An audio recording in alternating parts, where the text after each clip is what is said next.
दोस्तों नमस्कार। इस टाइम मैं पहुंचा हूं 11 गढ़वाल राइफल के जो स्थापना दिवस है, हर साल 1 जनवरी को बड़ी धूमधाम से मनाया जाता है। आज भी बड़ी धूमधाम से यहां पे मनाया गया है स्थापना दिवस। 11 गढ़वाल का रेजिंग डे। तो इसी क्रम में आप हमारे साथ देख सकते हैं पूर्व सैनिक, और इस टाइम हमारे साथ कैप्टन साहब हैं वीरेंद्र सिंह बिष्ट जी, जो कि आर्मी से रिटायर तो हैं ही, उसके साथ साथ इस टाइम अभी नगर निगम का मेयर का चुनाव लड़ रहे हैं यूकेडी के सिंबल पे। तो उनसे भी बात करेंगे। सर स्वागत है आपका। तो सर इस टाइम दिलचस्प ये होने वाला है कि आप बीजेपी और कांग्रेस से आपकी लड़ाई को किस और देखते हैं आप इसे? नमस्कार, जय हिंद, जय उत्तराखंड। साथियों, आज नववर्ष के शुभ अवसर पर मैं पूरे उत्तराखंड वासियों को ही नहीं बल्कि पूरे देशवासियों को मैं पूर्व सैनिक कैप्टन वीरेंद्र सिंह, जो मेरे प्रत्याशी उत्तराखंड क्रांति दल की तरफ से प्रस्तुत हुए हैं, उनकी तरफ से आपको ढेर सारी शुभकामनाएं और बधाई देता हूँ। साथियों, मेरी उत्तराखंड क्रांति दल जिसने कि राज्य उत्तराखंड बनाया, इस पार्टी ने मेरे को मेयर प्रत्याशी के रूप में प्रस्तुत किया है। और मेरा नामांकन होने के बाद अब हम चुनावी प्रचार में अपने उत्तराखंड के अंदर अपनी जनता के बीच में जाएंगे। जो अमूमन मेयर का जो जिम्मेवारियां होती हैं महानगर के अंदर, वो महानगर की जितनी भी व्यवस्थाएं होती हैं, उन व्यवस्थाओं को या एडमिनिस्ट्रेशन कहें, उनको सुचारू रूप से चलाने के लिए, जनताओं को सुविधा देने के लिए, और जिससे जनता को जो राहत मिले, और जो हमारे सरकार के द्वारा या नगर निगम के द्वारा जितनी भी उसके कार्य क्षेत्र के अंदर जनता की सेवा के लिए जो भी अधिकार होते हैं, उसको मुहैया कराना मेयर के अधिकार क्षेत्र में आता है। और मैं इस पे खरा उतरने के लिए, मैं एक सैनिक हूँ और सैनिक हमेशा अपने कर्तव्यों को जानता है। जिस तरह से मैंने 30 साल अपनी भारतीय सेना को दिए और वहाँ पर मैंने एक सच्ची लगन के साथ सेवा करी, और एक सिपाही से लेकर मैं अपने सूबेदार मेजर और ऑनरी कैप्टन का सम्मान लेते हुए आज मैं 30 साल की सेवा के बाद सेवानिवृत्त हुआ हूँ। मैं अपने सेना के दौरान तो अपनी देश की रक्षा तो की है मैंने, और पूरे तन मन धन के साथ में, कर्तव्यनिष्ठ के साथ में अपने सारे जगहों पर जो है हर जगह मैं उत्तम दर्जे का मैंने काम किया है। लेकिन अब जब मैं रिटायर हुआ हूँ, तो मेरी कुछ जिम्मेवारियाँ समाज के प्रति भी बनती हैं कि मैं अपने आसपास, जब देहरादून को पिछले 56 साल से देख रहा हूँ, तो 56 साल से देहरादून में बहुत परिवर्तन आए हैं। और ये परिवर्तन जो हम कभी सुंदर देहरादून करके बोलते थे, सुंदर दून, आज वो सुंदर दून की छवि रह नहीं गई है।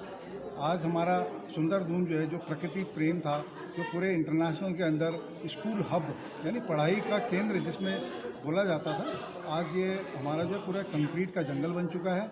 यहाँ पर पूरी पॉपुलेशन का इतना बड़ा दबाव है, छोटा सा जो बाउल है उसका इतना बड़ा दबाव पड़ा हुआ है कि इसके कारण हमें बहुत ज़्यादा असुविधाएँ हो गई हैं।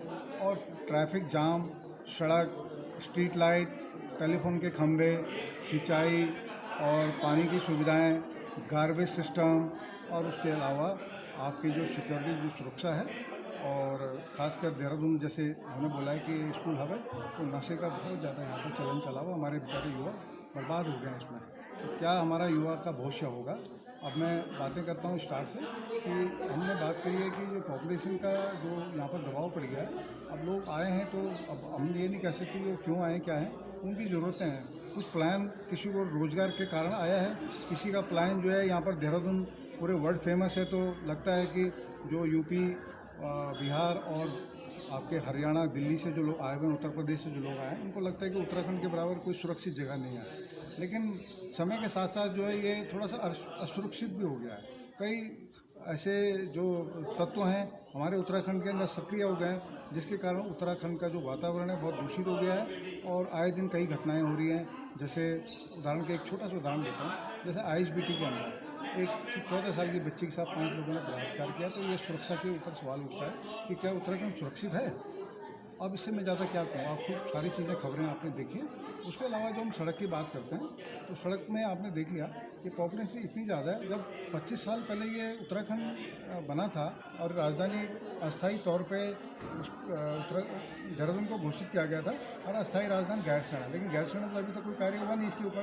पर राजधानी जो अस्थायी के तौर पर देहरादून को बनाया गया है, इस देहरादून में 25 साल पहले जो प्लानिंग होनी चाहिए थी, उस समय तो इतना भीड़ भड़ाका नहीं था, इतनी पॉपुलेशन नहीं थी, और उस समय सरकार जो है समय रहते हुए सड़कों का तरीके से उसका निर्माण करती, प्लानिंग कर दी थी, पहले से रूपरेखा बना दी थी, तो आज ये नौबत नहीं आती कि आपको किसी के घर तोड़ने पड़ते, किसी की दुकान तोड़नी पड़ती चोरी करने के नाम पर। तो ये थोड़ा प्लानिंग में कहीं ना कहीं कमी है। हम ये चाहते हैं कि अगर हमें ऐसा मौका मिलता है तो हम इसको सुदृढ़ करेंगे, सही तरीके से उसको स्थापित करेंगे। दूसरा है ट्रैफिक जाम। आए दिन आप लोग ट्रैफिक के जाम में फंसते हैं, आप बोलते हैं अरे देहरादून क्या हो गया, ये देहरादून क्या हो गया। और वीकेंड के अंदर तो देहरादून ऐसा बन जाता है कि हर आदमी देहरादून से बाहर निकलने की आप कोशिश कर रहे हैं। तो इसमें मानता हूँ कि आपके एक्सप्रेस वे हाईवे बन गए हैं, लेकिन एक्सप्रेस वे हाईवे कई बार जो है ना नुकसान भी कर देते हैं हमारे लोकल। उसके लिए पॉल्यूशन, लोग बाहर से आते हैं, बियर दारू गार्बेज उठा के लाते हैं, देहरादून में छोड़ के चले जाते हैं, लेकिन उनमें इतनी भी अवेयरनेस नहीं है, इतनी भी शिक्षा नहीं है उनके अंदर कि वो गार्बेज को कम से कम अपने साथ ले जाए, नहीं तो कम से कम उस जगह डाल दें जहाँ पर म्यूनसिपलिटी कॉर्पोरेशन या अपने नगर निगम के जो कूड़ेदान है वहाँ फेंकें या किसी जगह सुरक्षित ले जाएँ। हम लोग, मैं बता रहा हूँ, मैं पर्वतारोही हूँ, मैं बहुत अपनी प्रकृति के प्रति इतना सेंसिटिव हूँ कि हमारे पर्वतारोही जब एवरेस्ट में भी जाते हैं ना, तो टॉफ़ी अगर खाई है ना, वो टॉफ़ी भी जेब में लेके वापस आता है बेस कैंप में। वो बाकायदा उसको बुझाता है कि सर मैं 100 टॉफ़ियाँ ले गए थे, 100 के रैपर जो है वापस आते हैं। तो थोड़ा जागरूकता सभी लोगों को जो हिंदुस्तान में सफाई के उस पर। और इसी कारण से पॉपुलेशन के अंदर इतना गार्बेज हो गया है कि जगह जगह कूड़ा, जगह जगह कूड़ा, पहाड़ बनने। अब दिल्ली का जो पहाड़ है ना, अब वो उत्तराखंड देहरादून में बनने वाला है। अब बात आती है हमारे जो स्ट्रीट लाइट है। स्ट्रीट लाइटें कई बार क्या होता है ना, निगम बना तो देता है, लगा तो देता है, बड़ी अच्छी सुंदर लाइटें लगा देता है, लेकिन वो आपके मानो महीना 2 महीना तक फंक्शनल रहती है, उसके बाद वो मेंटेन नहीं होती है और वो अंधेरा रहता है उस इलाके में। तो कई बार जो HPT वाला जो केस हुआ था, तो जिस जगह ये बस खड़ी थी उस दिन अंधेरा ही था, तो वहाँ किसी ने गौर नहीं किया कि यार ये इधर कौन बैठा है, या कोई बच्ची जो है 5 बलात्कारी उसके साथ इस तरह का करते कर रहे हैं। अब उसके बाद जैसे यहाँ पर लोक निर्माण के जो यहाँ पर भवन निर्माण होता है, उसके अंदर जो है थोड़ी अनियमितताएँ भी हो जाती हैं कि हाउस टैक्सेस के अंदर या किसी का नक्शा पास कराना था, बेचारा वो ऑफिस के चक्कर काटता रहता है, उसको MDD के नक्शे पास नहीं होते टाइम पर। तो उसके कारण उसको कई बार सुनने को आता है कि सर क्या करें, हम तो बहुत परेशान हो गए हाउस का नक्शा पास कराने में। उसके अलावा जो संपत्ति कर है, तो संपत्ति कर में हम ये कहते हैं कि भाई आपको आपका आदमी का स्टेटस देख के आपको जो है उसका मकान की जो है या उसकी जो रोज़गार के हिसाब से उसको आपको कर लेना चाहिए। और मैं तो कहता हूँ कि हमारे जो सैनिक बाल्य प्रदेश है, तो हमारे पूर्व सैनिकों का जो है या सैनिकों का जो है ये भूमि कर और मकान कर हाउस टैक्स है वो माफ़ होना चाहिए। उसके अलावा जो हमने आपको बात की है कि जो PI सेल होता है, IT सेल होता है, स्वच्छता होता है, इनके बारे में सारी बात हुई। जब गार्बेज ज़्यादा होगा तो नेचुरली देखिए बीमारियों का भी ज़्यादा आगमन होगा और इससे जो है कई बीमारियां फैलेंगी। आज की डेट में जितने भी स्लम बस्तियां नालों में बस गई हैं, तो हम चाहते हैं कि जो गरीब परिवार जो अपने स्लम बस्ती के अंदर आ गया है, उसके लिए सरकार को चाहिए कि उनको अच्छी साफ जगहों में उनको जो है सरकारी भूमि मुहैया कराई जाए और वहाँ पर जो उनको आवास दिया जाए, बजाय कि वो नाले नदी गाँव में बैठे हैं, फिर वही स्लम बस्ती वाला किसी के घर पे जाके काम करता है, कहीं कुकिंग करता है, कहीं सफाई करता है, तो तब ये सोचिए कि वो बीमारी को लेकर जा रहा है ना, तो स्वच्छता का सबसे बिजनेस।